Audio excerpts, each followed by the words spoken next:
Et donc, on démarre avec Michael Valentin. Salut Michael. Salut Stéphane. Je le disais, consultant, entrepreneur, investisseur, associé fondateur de OPO et OSS Venture qui investit et réfléchit justement sur l'avenir de l'industrie. C'est ton 3e bouquin, je crois, autour d'Elon Musk, autour de ce que tu as appelé le teslisme, etc. On va rentrer tout de suite dans le dur. À la limite, parce que j'aime bien ça, quand on écrit des bouquins, je vais te lire, si ça t'embête pas, Allez. pour rentrer tout de suite dans le dur du message, d'une certaine manière, que tu veux envoyer aux industriels. Voilà. C'est pas juste mettre de la tech dans l'industrie, c'est pas ça le sujet. Le sujet, c'est un changement de modèle complet. Et donc, pourquoi Tesla ? L'exemple iconique de ce qui est en train de se passer dans l'industrie, dis-tu, est Tesla. Alors, dont la capitalisation boursière a été multipliée par 15, mais ça, à la limite, je m'en fous. Comme tu le dis toi, justement, d'ailleurs, dans la phrase d'après, sous la partie visible de l'iceberg, c'est toute une logique souterraine qui est en train d'émerger.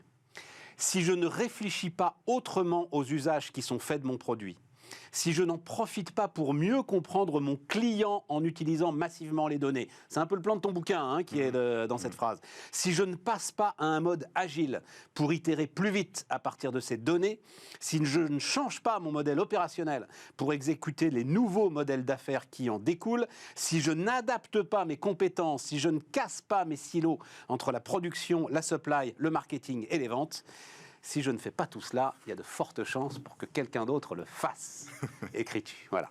Donc ça veut dire qu'il n'y a plus de temps à perdre, ça veut dire deux choses. Il n'y a plus de temps à perdre, et puis, rentrons là-dedans, nouveau modèle industriel. Tu dis, ce n'est pas une simple montée de version des modèles antérieurs, mais une révolution complète. Est-ce qu'on peut, ensuite on va rentrer dans le détail, mais prendre la mesure un petit peu de cette révolution complète ? Oui, alors la révolution complète, c'est assez bien résumé par le passage que tu viens de lire, Stéphane. C'est en fait de se dire que c'est pas seulement améliorer la compétitivité, parce que ça, on va dire que dans l'industrie, on a l'habitude de le faire. D'ailleurs, c'est un des secteurs qui est probablement le plus doué pour faire de la productivité en continu. On ne reste pas vivant, en fait, quand on est industriel et entrepreneur dans l'industrie. Absolument. Si on ne s'améliore pas tous les jours et tous les ans. Donc, le système industriel est réputé pour ça. C'est ce qui a fait la force du modèle Toyota au XXe siècle. Aujourd'hui, on est quand même sur quelque chose de très différent, parce qu'il faut hybrider donc, cette capacité-là, qui est bien là, qui est un bon socle, qui est dans le monde de l'industrie, avec l'autre monde, qui est le monde de la tech. Donc, c'est toute la thèse de mon bouquin, qui lui est un monde beaucoup plus tourné vers le marché. Donc plutôt business en fait, c'est-à-dire que je vais tirer mes idées, je vais aller voir des utilisateurs, donc là c'est soit des entreprises, je suis en B2B, soit des consommateurs finaux, je suis en B2C, et je vais vraiment essayer d'aller comprendre dans un niveau de détail très fin les points de douleur que ces personnes ou ces organisations ont, répondre à ces points de douleur et donc être capable de leur vendre quelque chose qui va devenir addictif. C'est pour ça qu'on est tous accros d'Instagram, des TikTok, etc., parce qu'ils ont tellement bien pensé leurs produits, pour que même au niveau du cerveau, on en ait besoin, qu'on va s'en servir tous les jours. Donc on va voir ce qu'on appelle un effet brosse à dents, c'est-à-dire que j'ouvre plusieurs fois par jour cette application. Attends, on va y aller sur l'effet brosse à dents. On va y aller. Et donc, juste pour revenir à ça, si je suis industriel classique, je suis très très bon sur l'amont, c'est-à-dire que je suis très très bon pour optimiser mes process, être efficient, compétitif, etc. Un petit peu moins en général sur la partie marché, parce que la partie marché, c'est quand je suis sur des grosses chaînes de valeur complexes comme l'aéronautique, je réponds à des appels d'offres, ensuite je fais des pièces, et puis je sers mon client le mieux possible. Mais la pièce, j'ai un peu tendance à l'oublier, elle est intégrée dans des avions. Quand je suis dans l'agroalimentaire, je fais des produits qui ensuite vont dans des supermarchés ou chez des artisans, mais c'est pareil, je ne vois pas le retour de ce produit-là. Quand je fabrique des machines, je fais du mieux que je peux pour que ces machines soient performantes, mais finalement, quand elle est utilisée, je n'ai pas forcément beaucoup d'informations sur ce qui se passe. Or, si on veut raisonner comme les gens de la tech, il est capital de se dire, je veux recevoir de l'information de mes clients potentiels, actuels ou futurs, beaucoup plus fréquemment. Donc il faut que ce soit du temps réel, que j'ai une masse de données qui me permettent de prendre les bons choix. Attends, avant ça, tu vas presque trop vite. Ouais. Le grand message que tu envoies finalement, c'est « Messieurs les ingénieurs, vous êtes merveilleux, mais vous êtes amoureux du produit et pas de l'usage ». Je crois que tu l'écris comme ça à un moment. Ouais. C'est ça le vrai grand truc. Mais c'est le jingo d'Orange. C'est je mets 5 ans à designer l'interface d'intelligence artificielle et de dialogue avec le client la plus merveilleuse du monde. Et quand je la sors, elle ne sert plus à rien, elle est obsolète, je suis à la rue, je suis largué. Ça peut être un petit travers qu'on a. C'est à la fois une force et une faiblesse qu'on peut avoir en France, c'est-à-dire que on a cette culture scientifique, cette culture ingénieur. Et moi, le mouvement auquel j'appelle, c'est de se dire qu'il faut garder ce socle, mais il faut quand même basculer de cette culture-là vers une culture beaucoup plus tournée, pragmatique vers le client. Ce qui veut dire prendre des risques aussi. Et ce qui veut dire aussi être capable de sortir un produit qui n'est pas forcément encore complètement mature et de se dire qu'il va s'améliorer dans le temps. Donc c'est une rupture quand même vraiment d'état d'esprit. Parce que dans l'exemple que tu donnes... Ontologique, pardon de le dire comme ça, mais c'est... au début même de l'existence. C'est ça, voilà. Parce qu'en fait, la vitesse compte, parce qu'un autre acteur va peut-être le faire un tout petit peu moins bien que ce que j'aurais fait moi, mais sauf qu'il va le faire tellement vite que lui, il va apprendre, il va se confronter au marché, et en boucle courte, il va améliorer son produit. Exactement. Et déjà, à la fin, son produit sera beaucoup plus pertinent que celui qu'on aura fait en chambre, hein, dans une salle, avec quelques infos du marketing tous les mois, par rapport à quelqu'un qui sera confronté aux clients finaux tous les jours, voire plusieurs fois par jour, voire avec des millions de données.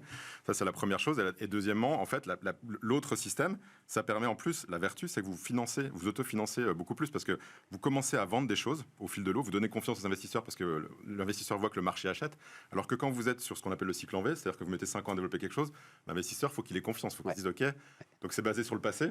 Donc si vous avez été très successful dans le passé, l'investisseur se dit OK, il a déjà réussi à sortir des vaccins ou je sais pas quoi un certain nombre de fois, donc j'ai confiance, mais il faut avoir confiance. Alors que si je suis un acteur nouveau ou que je suis en train d'aller sur un nouveau vertical que je connais pas, faut que je fasse mes preuves. Donc en fait, en étant itératif, c'est de montrer, regardez, je suis sur le bon chemin, j'ai déjà des acheteurs, alors j'ai pas encore le bon produit, mais j'y travaille, et voilà les feedbacks que j'ai. Et d'ailleurs, je vais travailler maintenant sur ces 3 mois, sur ces feedbacks-là, et j'ai des hypothèses sur le fait que je peux multiplier encore par 10 cette base de clients en travaillant sur ces sujets. C'est beaucoup plus itératif, y compris avec l'investisseur. Et ça permet du coup d'aller plus vite conquérir des marchés. Et dernier point aussi, pour bien résumer tous tes messages, c'est le marché qui tire l'innovation et pas la tech.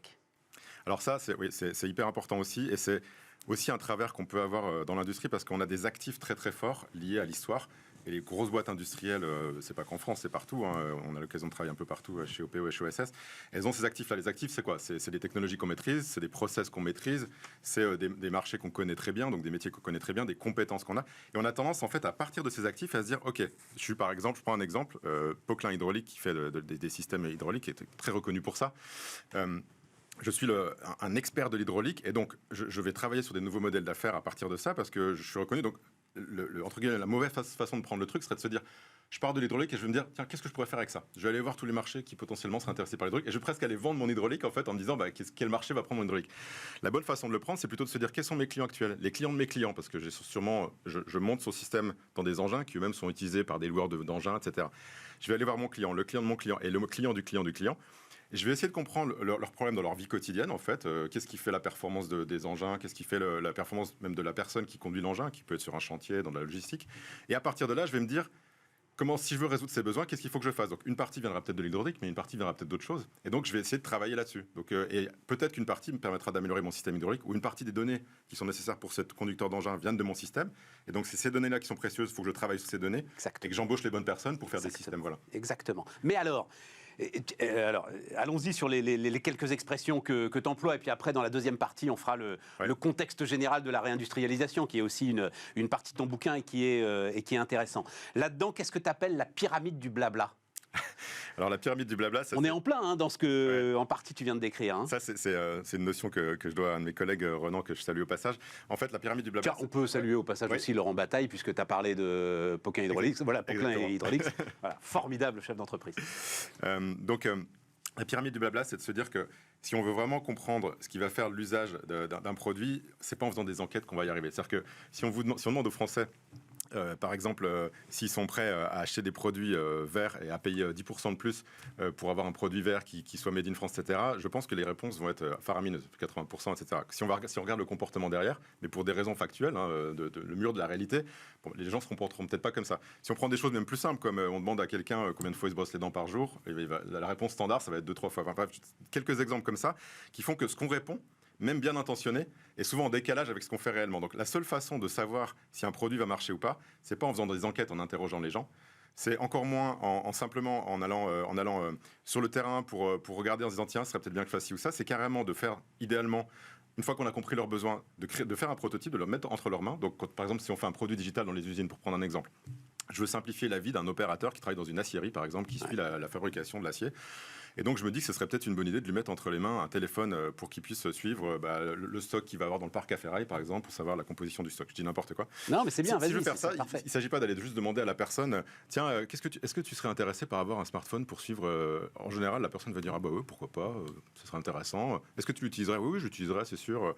Combien tu serais prêt à payer pour ça? Ah bah je sais pas, peut-être 5 à 10 euros par mois, ça, c'est plus savoir avec le dirigeant. Mais maintenant, la seule façon de le savoir vraiment, c'est de faire cette application. de commencer à la designer avec la personne, de lui mettre entre les mains, et puis tout simplement, une semaine, il l'a entre les mains, et puis on regarde ce qui se passe. Est-ce qu'il s'en sert? Comment est-ce qu'il s'en sert? Sur quel bouton il clique? Est-ce que ça lui sert vraiment? Est-ce que c'est le smartphone qu'il fallait faire, ou est-ce que c'est une tablette ou un PC? Et parfois, on a en fait, c'est contre-intuitif. On est parti parfois sur des solutions mobiles en usine, qui paraît être le Graal du Graal. On se dit maintenant, Internet, c'est forcément mobile. Et en fait, non, la bonne solution, c'était de travailler sur un PC pour des raisons auxquelles on n'avait pas pensé, parce que l'imprimante était à côté, il y avait besoin d'imprimer une étiquette quand je faisais l'action. Et donc, se confronter à la réalité, c'est hyper important pour savoir quels vont être les comportements des gens. Et donc, à l'échelle c'est vrai à l'échelle d'un atelier de fabrication, si je veux améliorer l'atelier de fabrication, mais c'est encore plus vrai, évidemment, si je veux faire un nouveau produit pour mon client final ou pour le client du client. Ça veut dire être en capacité de faire remonter la fameuse data. C'est ça. Voilà. Et donc, ça veut dire avoir d'abord la possibilité de la faire remonter. Et on peut en parler là, mais tu as tout un sujet sur ce qui s'appelle le brownfield aujourd'hui, c'est-à-dire des machines, des installations, etc., qui ne sont pas aujourd'hui équipées pour faire remonter de la data, donc premier point. Et puis deuxième point, être sûr d'en être propriétaire. Et là, tu as tout un sujet de réglementation, de normes, etc., qui peuvent aussi te freiner dans l'utilisation que tu peux faire de cette data. Je suis hyper content que tu parles de ce sujet, qui est pour moi le sujet majeur, voire le sujet central de toute cette transformation. C'est comment est-ce qu'on... Parce qu'il ne faut pas rêver, on va faire la nouvelle France industrielle, et on va le faire grâce à des startups industrielles, et il y en a plein qui sont en train de se monter, et c'est génial, il faut les passer à l'échelle. Et ça sera une partie, je ne sais pas, ça sera 20, 30%, 40% de ce qu'on aura en 2050, et c'est super. Mais il faut aussi qu'on soit capable de transformer évidemment le système existant, tous les industriels qui existent déjà, qui ont des forces et des compétences. Si on veut faire ça, effectivement, c'est presque plus compliqué que de créer de zéro, parce qu'il faut détricoter pour retricoter. Exactement. À la fois techniquement et culturellement. C'est pas seulement technique, c'est aussi culturel le changement, parce que là-dedans, on voit qu'on a la rencontre de deux mondes, qui est le monde de l'IT, d'informatique en fait, où on a des informaticiens, des gens qui ont l'habitude de gérer des systèmes, mais plutôt dans les grands groupes, ou même les ETI qui ont eu l'habitude de le gérer plutôt par sous-traitance, parce que c'est des métiers très techniques. Petit à petit, les grands groupes ont sous-traité pas mal d'activités, donc même le directeur des systèmes industriels, en général, il est lui-même assez peu technique, parce qu'il a appris à sous-traiter plein de choses, parce que c'est trop diversifié ce qu'il a à faire. Donc on va confronter ce monde-là avec un monde qui ne lui parlait pas du tout avant, qui est le monde de la machine, donc qui est plutôt un monde d'automaticiens, donc des gens qui ont l'habitude de programmer des systèmes, des lignes de production, des machines d'usinage, etc. Et la création de valeur, elle est à l'interface entre ces deux mondes. Donc deux problèmes. Premièrement, il faut réussir à se faire parler ces deux mondes. Donc quelle est la structure de données? Comment est-ce que je fais pour travailler d'un côté et de l'autre pour que ça s'interface, que ce soit fluide et agile?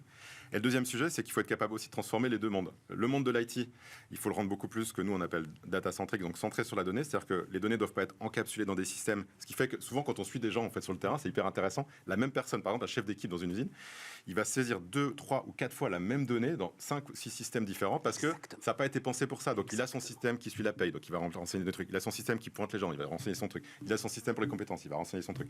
Donc c'est hyper pénible pour ces gens-là, parce qu'ils le font, ils se sont habitués, mais c'est 15 à 20% de son temps qui est administratif. Donc ça, il faut être capable de le transformer pour se dire, chacune de ces données-là, qui sont dans plusieurs systèmes, et ça crée déjà de l'inefficience, mais on va les remettre à un seul endroit, et c'est ce que font les gens de la tech, ce qu'on appelle avoir un data lake, donc les données à un seul endroit, bien pensé pour que ce soit facile d'y accéder. Donc ça, c'est la révolution de l'IT, et ça veut dire que les métiers doivent évoluer aussi, et les pratiques, pour que ce soit plus agile. Et côté ce qu'on appelle l'OT, donc la partie vraiment machine, c'est de se dire, quand j'achète une machine, je ne dois pas être uniquement focalisé sur la capacité de faire les pièces. Donc, évidemment, c'est un basique, ça, la machine, il faut qu'elle tienne la capacité. Mais une des choses les plus importantes quand je suis acheteur ou même que je suis chef de projet industriel, c'est de me dire, c'est quoi la donnée que la machine me fournit? Est-ce que je peux accéder à cette donnée? Est-ce que le fournisseur de machine, il me fait directement un port? Sous quel format il m'envoie les données? Est-ce que je peux les mettre dans mon système? Donc toute la chaîne en fait, d'achat de la machine doit être transformée. Et puis ensuite, sur ce qui est déjà existant, là, c'est un travail de fourmi de rappeler les fournisseurs. Donc, nous, on le fait souvent, ça, quand on accompagne les industriels. Souvent, sur une ligne de fabrication, vous avez 15 à 20 fournisseurs différents. On va tous les appeler. Et puis, est-ce que vous pouvez nous donner accès à telle donnée? Alors, il y a des fournisseurs qui jouent le jeu, d'autres pas. Exact. Il y en a qui veulent pas. Il y en a qui veulent pas. À la limite, on va se concentrer sur ceux qui veulent déjà. Et puis, la prochaine fois, quand on rachètera, on saura avec qui on achète. Mais c'est pour ça que les fournisseurs de machines doivent aussi se transformer. Et puis, ceux qui veulent, même quand ils veulent, en fait, il faut qu'ils aient la compétence, il faut qu'ils arrivent à le faire. Il faut que nous, en tant qu'industriel, on soit capable de recevoir la donnée. Donc, en fait, tout ce que j'explique là, c'est de se dire que c'est très transformant. En fait, c'est-à-dire que ça se fait pas comme ça. Il faut mettre des équipes dédiées à ça. Et en face de ça, bien sûr, il faut être capable d'estimer la valeur qu'on va gagner avec. Parce que sinon, vous n'avez aucun top manager qui va dire, OK, allez-y, mettez 10 personnes à temps plein pour faire ça. Oui, mais qu'est-ce que je gagne, moi? OK, les deux mondes se parlent, mais c'est quoi la valeur créée? Et la valeur créée, il y en a plein. Donc, c'est ce que j'explique dans le livre. Avec le machine learning, maintenant, on peut gagner des ordres de grandeur de 10, 15, 20% d'efficience, de non-qualité. On peut aller chercher de l'agilité sur le développement des produits, du time to market. Il y a vraiment... Les enjeux opérationnels sont gigantesques. Mais, Elon, il part, lui, il est sur le greenfield, c'est-à-dire il part de rien. Enfin, d'ailleurs, il y a cette scène extraordinaire, mais qu'on a déjà racontée, je crois que c'est 2008, hein, où il se rend compte que sa première usine est mal foutue. Moi, je me souviens, Laurent Burel, Laurent, si tu nous regardes, donc Plastic Omnium, avait été la voir, cette première usine. Il était rentré en disant, mais qui lui a fait ça? Et donc, il a cette capacité incroyable à tout foutre sous une tente. Et tu vois la ligne avec les gars qui prennent les pièces détachées dans les cartons, etc. Enfin, c'est un truc de dingue. Mais il peut le faire. Est-ce que, quand j'ai mon parc de machines installé, donc Brownfield, hein, c'est ça, c'est objet connecté, c'est... Voilà. Est-ce que je suis obligé de tout changer ou est-ce que je peux essayer de faire monter en gamme l'ensemble de ces vieilles machines? En fait, oui, l'avantage quand je suis une start-up industrielle, c'est le côté Elon, c'est-à-dire que déjà, il a des investisseurs qui le suivent, il peut mettre plusieurs milliards sur la table et donc faire des mouvements comme ça. Et en plus, il n'a pas le frein culturel du mouvement d'organisation. Enfin, qu'ils suivent, qu'ils n'ont pas toujours suivi. Oui, au départ, il a fallu qu'il fasse ses preuves. Ça passe pour être aussi simple. Donc, merci de le redire, parce que c'est vrai qu'on a tendance à l'oublier. Mais ceci dit, ça peut paraître... Il y a des choses qui sont peut-être plus faciles. La difficulté pour lui, c'est qu'il est sur un nouveau secteur, même s'il fait des voitures. Pour moi, c'est un nouveau secteur, parce que c'est un secteur de la mobilité partagée, de la mobilité tout court, de l'énergie. Et en fait, avec la voiture électrique, c'est un secteur énergie plus mobilité qui se crée. Mais bon, mettons Elon Musk à part. Si je suis un industriel classique, en fait, nous, notre conviction, c'est que on va pas faire le grand soir et c'est pas la bonne façon de faire. C'est-à-dire que oui, il y a peut-être des nouveaux verticaux que je peux ouvrir et là je vais faire des nouvelles usines à la nouvelle façon. Donc si j'ouvre des nouveaux verticaux parce que je me dis que ce que j'appelle un nouveau vertical, c'est un nouveau marché que je connais pas. Là, il faut le faire en mode start-up, c'est clair. On peut y aller à fond, nouvelles équipes et tout. Mais la plupart, ils vont être sur leur marché, ils ont des opportunités d'aller chercher en général 15 à 20% de revenus en plus en vendant des choses différentes. Donc comment faire ça? En fait, c'est de le faire vraiment étape par étape, mais en pensant tout de suite au passage à l'échelle. C'est-à-dire si je reprends mon exemple de tout à l'heure de transformation de l'atelier de fabrication avec mes machines, en rendant les machines connectées, en les connectant à l'IT.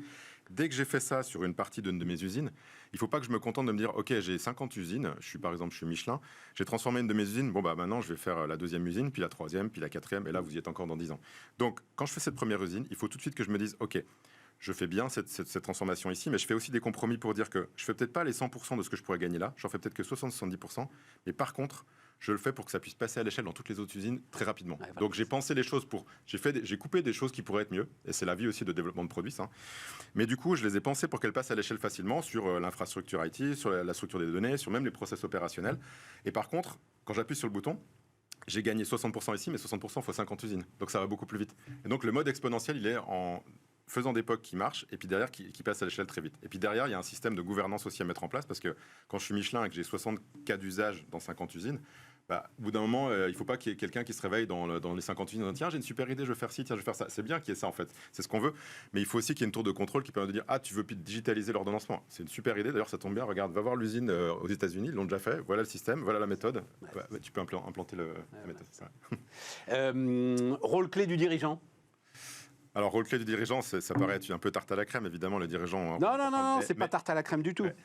Mais en fait, ce que je mets derrière ça, pour moi, c'est de revenir à l'essence des fondateurs. Qu'est-ce qui fait qu'aujourd'hui les jeunes veulent aller dans des startups? Qu'est-ce qui fait qu'en fait les gens ont envie de s'engager pour des boîtes qui ont une raison d'être inspirante? C'est en fait le côté des fondateurs qui en général au début d'une startup, au début d'une entreprise industrielle, vous avez une espèce d'énergie liée à un objectif qu'on se donne qui en général dépasse largement le cadre économique. On a une mission qui est pour la société et ça draine de l'énergie naturelle en fait. La startup, les gens se défoncent, se font des heures. Contrairement à ce qu'on pourrait croire, il y a évidemment l'appât du gain, mais il y a surtout le côté on va changer le monde quoi. Et en fait, comment est-ce que quand je suis un dirigeant d'une entreprise comme L'Oréal, Sanofi, Michelin, etc., qui a 150 ans, 200 ans avec des forces certaines, je retrouve quand même cet esprit fondateur pour que les gens quand ils rentrent dans la boîte se disent mais il y a toujours l'agnac en fait, il y a toujours ce côté je change le monde, il y a toujours c'est ça en fait. C'est ça. Je vois que tu voulais dire. Non, je vais dire un passage. Non, mais ça c'est ça le patron qui le porte. C'est ça. Exactement. Ouais, je peux te dire. Alors j'ai déjà raconté. C'est tu vois, il y a j'en sais rien, 10 ans. Xavier Niel. C'est un truc organisé par la SNCF. Et donc c'est une sorte de débat, table ronde avec Xavier Niel. Ok, question. Un jeune homme se lève. Bonjour, Frédéric Mazzella, Blablacar. J'en avais jamais entendu parler de Frédéric encore. Hein. Sa question, Xavier, comment vous faites pour maintenir exactement l'intensité dans une boîte qui fait 2, 3, 4, 5 milliards d'euros de chiffre d'affaires? Et Xavier dit, ça ne dépend que de moi. Ça ne dépend que du dirigeant. Voilà. Et donc, effectivement, tu l'écris très très bien. Donc, le dirigeant doit continuer à concevoir une vision inspirante, la communiquer à chaque occasion, mettre les mains dans le cambouis de la tech, discuter des choix technologiques, décider des options structurantes, s'ouvrir au feedback des équipes, des clients, des partenaires, rayonner pour jouer un rôle d'attracteur de talent. Cela implique de se rendre nettement plus accessible qu'auparavant, mais aussi de s'initier à la donnée comme s'il s'agissait d'un sport de combat. L'hérésie consisterait à considérer la data comme un sujet technique et à la confier à un CDO ou à un DSI. En se rendant plus accessible, le dirigeant multiplie les opportunités de communiquer avec l'équipe pour inspirer et partager sa vision.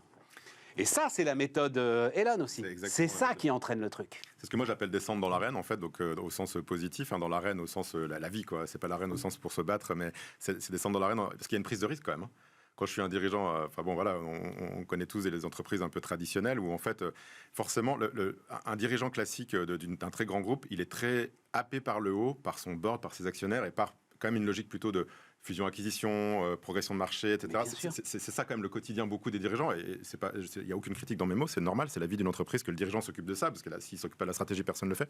En revanche, moi ce que je dis là, c'est d'équilibrer ça avec une notion quotidienne d'exécution. C'est comment est-ce que je m'attache plus à l'exécution, c'est je continue à bien comprendre les clients, parce que si je perds le fil avec les clients, mes équipes vont le perdre. Je suis exemplaire, si je dis à tout le monde qu'ils doivent utiliser la donnée et que moi je ne le fais pas, donc les dirigeants les plus inspirants que je connais, ils ont sur leur propre téléphone, ils ont demandé à leurs équipes de faire, ou voire même eux-mêmes se sont fait leur propre dashboard. Hein, c'est ce qui se passe chez Amazon. Quand vous arrivez chez Amazon, on vous dit voilà le data lake, fais-toi ton dashboard et c'est toi qui suis tes données maintenant, quel que soit le niveau où vous êtes. Donc là, l'idée, c'est de se dire le dirigeant, il a son propre dashboard sur son téléphone portable, il va suivre ses données, il va les faire évoluer. Donc, et il y a un côté aussi, vraiment, je veux comprendre dans le détail et me mettre sur les bons points. Ce que fait bien Elon Musk, c'est en fait, pour moi, c'est un espèce d'hélicoptère. En plus, il a plusieurs entreprises, mais puis il travaille beaucoup. Mais en permanence, c'est de se dire, c'est quoi le hotspot ? Ok, je descends, mais je descends très profond. En fait, je carotte et je vais aller là-dessus. Voilà, mais je vais aller dedans vraiment, mais vraiment comme un technicien en fait. Et je vais aller comprendre ce qui se passe. Alors parfois, ça peut être aussi un peu douloureux parce qu'il met de l'énergie, mais et du coup, les dirigeants qui arrivent à faire ça. À la fois, ils sont hyper reconnus parce que les équipes se disent ah ouais, quand il vient, ok, il vient vraiment aider. Et puis surtout, vous comprenez très très bien, vous êtes en prise. Quand on regarde même Nathan Satella, qui a redressé Microsoft, hein, il dit qu'il passe 1 à 2 jours par semaine, alors qu'il est quand même à la tête de Microsoft, à rencontrer des clients. Il passe encore 1 à 2 jours par semaine à être juste en face de clients, à discuter avec les clients, à comprendre ce qu'ils veulent, etc. Donc, il n'y a pas forcément juste un sujet où se mettre, mais c'est de se dire que dans mon agenda de dirigeant, j'ai du temps qui est dédié à ça. En fait. Et là où c'est encore plus important, c'est... Alors, on ne va pas faire un tiers de ce que j'avais prévu qu'on fasse. Comme ça, c'est passionnant, puis vous lirez le bouquin. C'est... Alors, on en a beaucoup parlé, hein, la servicialisation, je ne sais pas comment... Bref, le mariage industrie-service. Ouais. Et à partir du moment où, effectivement, et ça... Tous, vous le dites maintenant, hein, je ne fournis plus un produit mais une solution, on va dire ça comme ça.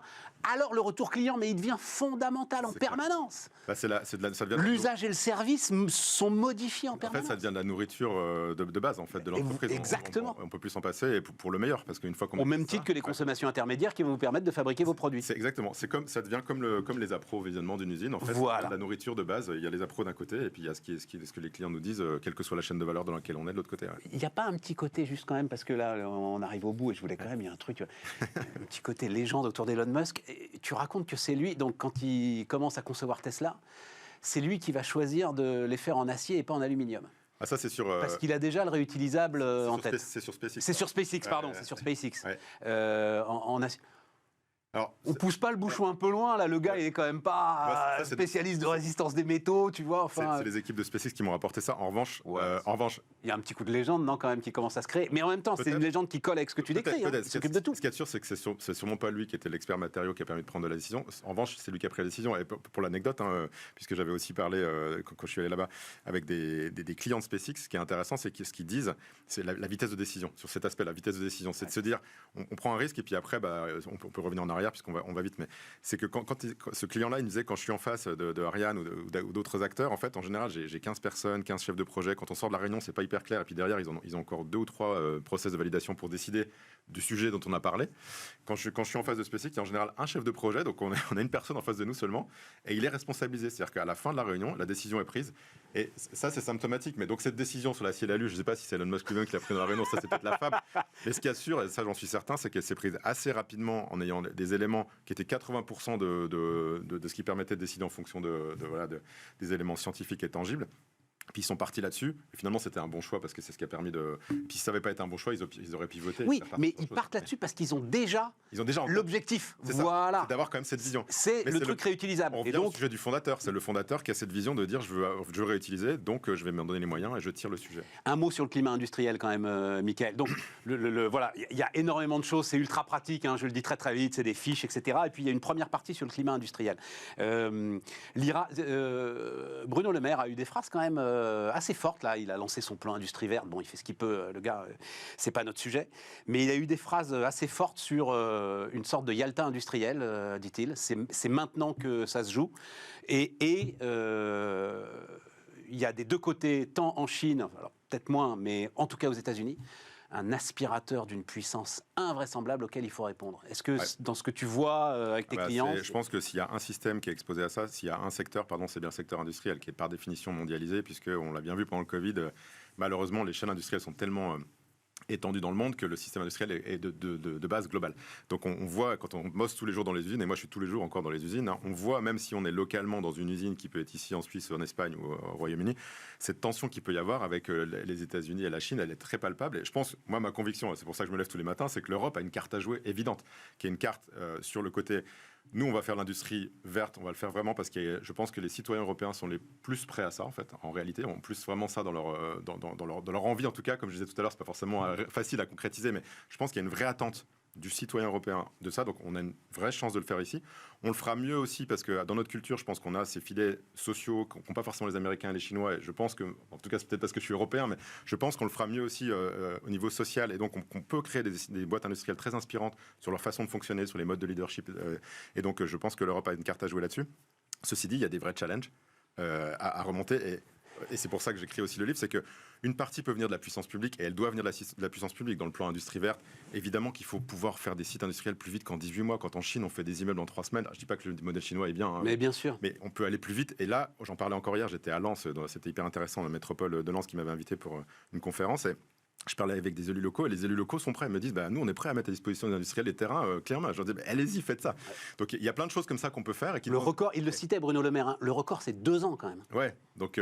2 ans. Et moi, quand les industriels, vous imaginez, vous êtes dans une situation de croissance. Record de vitesse, pardon, mesdames, messieurs, un record de vitesse, 2 ans. Vous imaginez, moi, j'ai plein d'industriels qui sont dans un marché en croissance, il y a une énergie folle, et puis vous êtes bloqué par ça. Donc ça, évidemment, ça peut progresser. Mais mon message aussi, c'est pas la puissance publique qui va tout faire. C'est vrai qu'en France, on a un peu cette tendance à penser que tout doit venir du public. On doit, et c'est ça la méthode Elon, c'est de se dire qu'il y a des recettes qui sont des recettes qui sont des questions de méthode, de comment on s'y prend, qui permettent de se transformer pour aller chercher ces nouveaux marchés. Et évidemment, la puissance publique peut aider. Évidemment, l'Europe doit faire des choses, et c'est évident. J'en parle aussi beaucoup dans le livre de tout ce que l'Europe doit faire pour se transformer. Mais ça viendra aussi, et d'abord, des entreprises et des entrepreneurs, cette transformation. Ouais. T'as encore une vision un peu idyllique de l'Europe, à mon avis, Mickaël. Mais enfin, bon, c'est pas grave, ça te passera. Parce que je crois, et d'ailleurs, c'était un des éléments quand même qui transparaissait du sujet de Bruno Le Maire. Ouais. Tu le dis d'un mot, d'ailleurs, l'histoire de l'Airbus, ça t'exaspère. Voilà, à chaque fois, il faut faire un Airbus de quelque chose. J'ai pas dit qu'il fallait utiliser les vieilles recettes. J'ai dit que l'Europe avait une clé à jouer. Ouais. En revanche, c'est pas en faisant des Airbus qu'on va... Exactement. C'est pas critique d'Airbus, c'est ce que je dis. L'idée d'essayer d'aller... C'est déjà tellement compliqué de le faire dans un pays, dans une région. Exactement. L'idée de passer par les programmes d'investissement d'avenir, là, les PIEC et toutes ces choses-là, c'est 2 ans d'instruction de l'ensemble du programme avant de débloquer les subventions. Quand les Américains font des crédits d'impôt, emballer, c'est peser. C'est clair.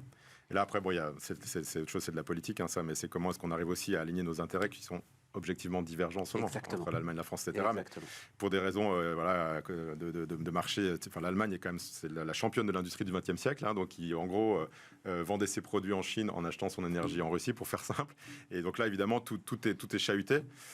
Donc évidemment, tant qu'on n'arrivera pas à faire fonctionner ça, ce sera compliqué. Mais moi, je suis un éternel optimiste, donc je pense qu'on va y arriver. Et en tout cas, je pense que c'est pour ça que les entrepreneurs ont un rôle à jouer. C'est que les entrepreneurs, eux, ils sont européens, mais ils ont un intérêt à développer leur entreprise pour un bien qui est leur mission. Et donc je pense que ça viendra des entreprises qui pousseront les politiques à évoluer pour permettre à ces entreprises de se développer et à faire les champions de demain. Et les champions de demain, pour moi, ils seront hybrides industrie et tech, parce que les vrais écosystèmes qu'on réussit, les Shenzhen, Silicon Valley, etc., c'était des systèmes au départ industriels.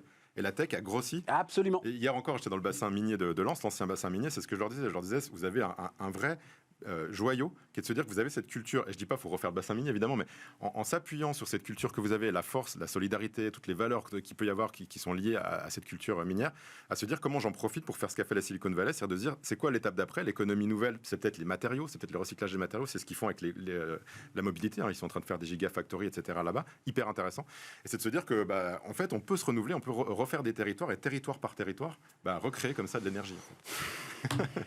Allez lire donc la méthode Elon et Michael Valentin qui étaient avec nous sur Bismart.